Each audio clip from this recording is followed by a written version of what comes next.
Jenna, they faced America's enemies on the battlefield in 3 separate wars. Then they faced their own physical challenges. Now 3 disabled veterans are showing the world they can do what few of us will ever even attempt. They have climbed the top of Africa's highest peak, Mount Kilimanjaro, and between the 3 of them, they have only one good leg. One of them joins us now, retired Army Sergeant Kirk Bauer, the Executive Director of Disabled Sports USA. He joins us live on the phone from Tanzania. You have to be feeling pretty good right now, Kirk. Just fantastic, Sean. Thank you. So 3 of you you're a veteran of Vietnam. You had a veteran of Iraq, Dan Nevins, along with you, and Neil Duncan, a vet of the Afghan War. All of you have lost legs or parts of them in combat. Why did you undertake this trip? Well, you know, there was a sense of wanting to help develop the wounded warriors to their full potential, and this was part of the program that we run, the sports program that we've been running for the last 7 years. Take them a step beyond and really let them push themselves, and they've really been demanding that, John. They're a great group of guys and gals. But the bigger message that we all want to bring is that, you know, if 3 guys from 3 different wars in 2 generations with literally one good leg between them can climb Kilimanjaro, then we hope that others with disabilities, our friends with disabilities, can know that they are active and they should get active because they're going to lead a much richer and more fulfilling life. So that's the big message that we hope to take to everyone of your readers. It's a great message to those of us who are able-bodied too, that we shouldn't let things stand in our way of our dreams. I know that you had a problem. You had a pretty fancy high-tech prosthetic leg that you tried to summit the mountain with, and you had some problems with it, right? Yes, both Neil and I have a computer-operated knee unit, which helps us to weight bear on the leg more smoothly and helps us get up and down the mountain. And mine, at 6 o'clock in the morning, on the day we were going to climb to the summit, blew out on me.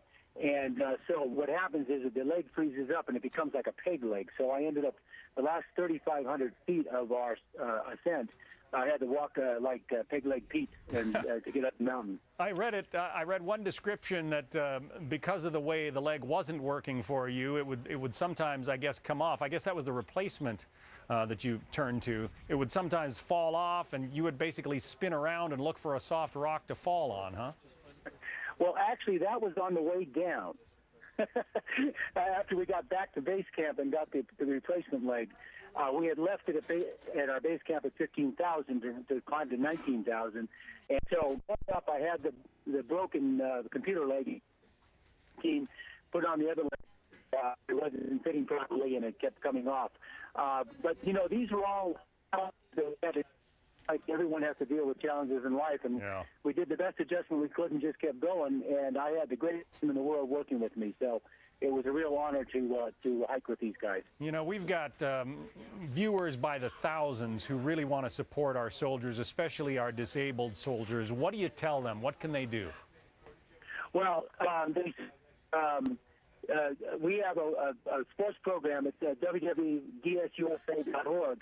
And they certainly can help support that, because what we commit to our wounded warriors is that every single sports program they participate in is totally free of cost to them. We get the adaptive equipment and the instruction and everything else. So we certainly would appreciate support. But there are many very, very fine organizations that are helping to support these wounded warriors, and they can research them, make sure they're a sound organization if they want to go that direction. I just got a sharp elbow from Jenna, who wants me not to say soldiers. I'm prone to be a little partial to the Army since my son's at West Point, but I mean all of the troops. And Jenna, who's a little bit partial to the Navy, right. She wants them all included. But listen, terrific story. Well, we've served Army, Marines, Navy, Air Force. We've served them all. And they've all been affected. I want you to know that. Yeah, and our congratulations to you for summiting Kilimanjaro. It's a great story. We'll have more on our blog and more information about now how to support it, that organization. You can go to our show page, foxnews.com/happeningnow. We have a link there to Sergeant Bauer's group. It's called Disabled Sports USA. It's all about their trek and how you can support them. Isn't that so amazing? I'll tell you what, you feel really inconsequential when you're read a story like that. Well, you see these men, they go into battle, they're willing to put their lives on the line, and then they get injured for their country, and then they do something incredible like that. It's just they're really above and beyond. For sure.